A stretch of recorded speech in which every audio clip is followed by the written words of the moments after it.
Дорогие друзья, сегодня я хотел обсудить отзывы о нашей студии на поисковой системе Тугис. Во-первых, хочу поблагодарить вас за обратную связь, за ваши искренние пожелания и комментарии. Как вы знаете, успех любой компании зависит от постоянного совершенствования. Все это невозможно без работы над обратной связью. В связи с чем сегодня я хотел записать видеообзор, комментарий. Я Илдос Кожагулов, непосредственно занимаюсь операционной деятельностью Токужа Арт Студия и Токужа Арт Маркета. Комментарии отрабатываются как с учителями, менеджерами, так и с вышестоящим руководством, то есть непосредственно профессором Токужа Мукажановичем. Нам крайне важна результативность и качество предоставляемых услуг. Тому подтверждением является проведение периодичных промежуточных срезов и проведением выставок среди учеников и учителей. Основная масса комментариев написана нашими учениками, которые рассказывают о своих впечатлениях, как проходят занятия, об атмосфере и о своих результатах. Сейчас же я хотел бы остановиться на последних двух комментариях.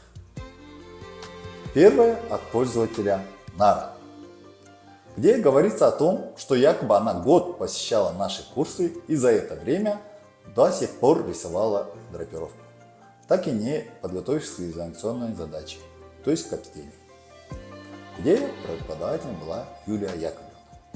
Для корректного выявления сложившейся ситуации мы подняли базу учеников прошлого года. Действительно, у Юлии Яковлевны занимались ученики, которые готовились к поступлению в КСГСА. И все они, кто готовился год, поступили на грант, набрав высокие вступительные баллы, которых я лично знаю и беседовал.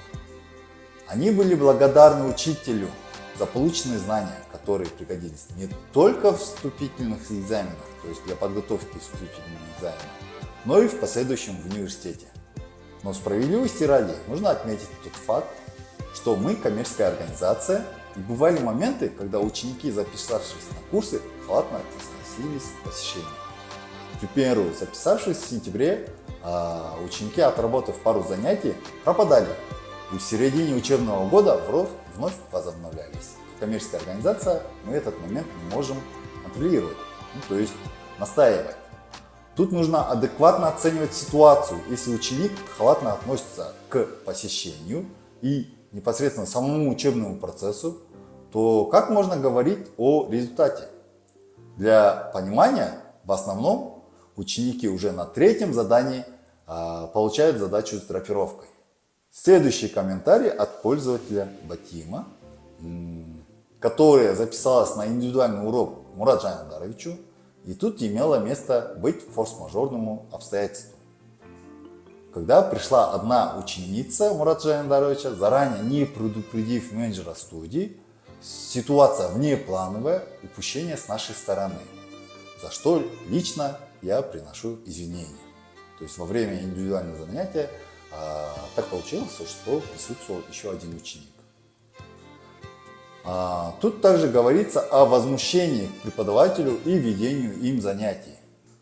Но тут будем прямолинейны. Мурат Жандарович – опытный педагог советской школы с высокими требованиями к обучению. Несмотря на то, что студия является коммерческой организацией, преподаватель ставит самую высокую планку обучения. Но справедливости ради, данный подход, как показывает время, является самым эффективным и результативным. На такой случай у нас имеются также другие преподаватели, которые более лояльны к вашим запросам. От себя лично и от имени студии мы готовы пойти навстречу и будем рады предложить вам бесплатно посетить пробное занятие по черчению другого преподавателя. Резюмируя сегодняшний видеообзор, хотел бы еще раз поблагодарить вас за обратную связь, которая нам очень важна. По поводу квалификации преподавателей нашей студии, хотелось бы сказать, что мы являемся студией искусств с самым большим числом остепененных преподавателей и имеющих в штате кандидатов, докторов PhD с профессорским составом. Друзья, приходите на пробный урок. Мы всегда рады, мы всегда